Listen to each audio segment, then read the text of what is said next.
Ми зараз обговорюємо прийняття закону про українську мову. І зараз декілька цікавих, як на мене, питань. Як ви вважаєте, пане Антон, в українській мові багато, може дуже громко буде казати багато, але немало слів, які мають своє походження з кримсько-татарської чи з тюркських мов. Наприклад, килим, майдан, філіжанки, сірники, тютюн та інші. З чим це пов'язано? Для того, щоб розглядати зв'язки кримсько-татарської мови і української мови, треба зазначити, що одна мова – це тюркська, інша – слов'янська. А зв'язки культурні між слов'янами і тюрками, вони мають дуже давнє коріння. Бо перші згадки, скажімо так, цивілізованих народів, як візантійців, про слов'ян, з'являються після гунської і аварської навал.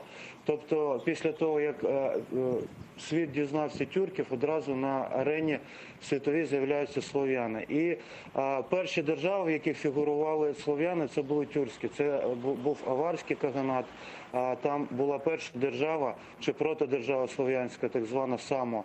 Це був болгарський каганат, з якого ми потім маємо таку країну, яка слов'янська мовою, але має тюркську назву як Болгарія.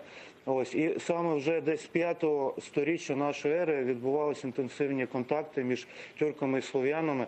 Наприклад, ось слово «отець», яке поширено в слов'янських мовах, воно дуже співзвучне з словом, наприклад, «ата», «ота», яке теж значить батько в тюркських мовах. Хто в кого запозичив, зараз ми не зможемо сказати, але воно дуже подібне. Потім теж я скажу, що візьмемо добу Русі, Київської Русі, постійно були якісь і військові, і мирні контакти з тюркськими етносами, як з печенігами, половцями. Зокрема, ось половці, вони називалися, половці – це слов'янська назва, сама назва – це кипчаки. А саме кипчацька мовна група містить в собі кримсько-татарську мову. Так само треба згадати, що київські князі робили династичні шлюби з половецькими ханськими доньками. І, наприклад, ще можна додати, що частина цих тюрків, вона влилась як і в кримських татар, так і в слов'ян. У вигляді в Київській Русі мешкали печеніги, яких ми знаємо як чорні клобуки. Вони перейшли на руську мову і стали русинами. Тобто частина українців має тюркське коріння.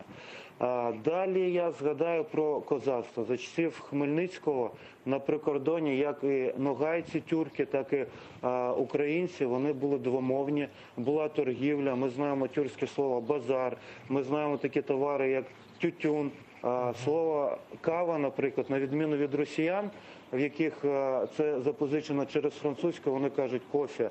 Ми кажемо майже арабське слово «кагва», арабське кагва, ми кажемо кава, це знову через хаве, кримсько-татарське прийшло до нас через торгівлю. І ще дуже рідко про це згадують історики. Козаки, коли потрапляли в степ, там не було жінок, і дуже часто вони крали жінок. Це були полонянки, вони були представниці тюркського етносу. Якщо у чоловіка мама певної нації, дружина певної нації, він буде знати цю мову, він буде запозичувати якісь слова.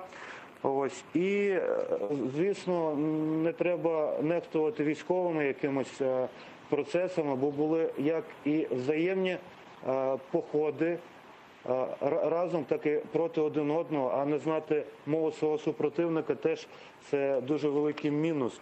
Тому з огляду на це все, зрозуміло, що був дуже тривалий, дуже інтенсивний мовний якийсь обмін, який триває понині, власне.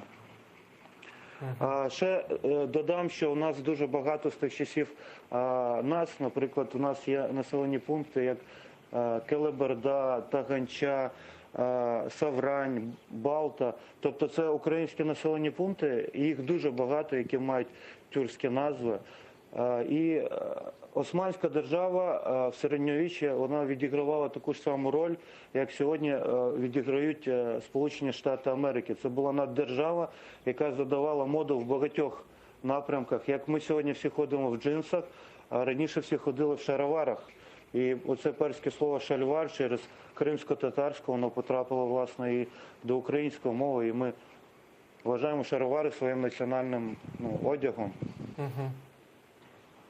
Тобто усі ці слова, які мають кримсько-татарське чи тюркське походження, стали впевнено користуватися українською мовою заради того, що були такі тісні зв'язки кримсько-татарського народу з українським народом. Тому в етногенезі української мови ми можемо побачити такі слова. Безумовно, ми багато сторіч співіснували, і це співіснування має як і дуже позитивні, як і не дуже позитивні сторінки історії, але ми в певному сенсі стали одним цілим. Ось у нас спільна історична доля, у нас багато спільних ментальних моментів, і це так само відображалось на лексиці цих двох народів. Стосовно кримсько-татарської мови, вона походить від одного з варіантів середньовічної мови ать-Тюрки. Це мова тюркських мусульман, яка в тих чи інших формах існувала серед тюркських народів. Там було дуже багато перських і арабських слов. От, зокрема, наше слово в певному сенсі предмет національної гордості «Майдан», воно так само прийшло з тюркських мов, але це арабське слово. В арабській мові воно звучить як «мійдан» і значить дуже широку, відкриту, центральну якусь площу. Ось. І про те, що значить Майдан для українців, я вважаю казати, зайве. Тобто це наш символ, особливо останніх десятиріч, нашої якоїсь, в першу чергу, нескореності, свободолюбивості, нашого прагнення до волі. Ось і це теж позначено кримсько-татарським словом. Дуже дякую, пане Антоне, за включення. Дуже цікаві були у вас відповіді. Бажаю вам гарного дня.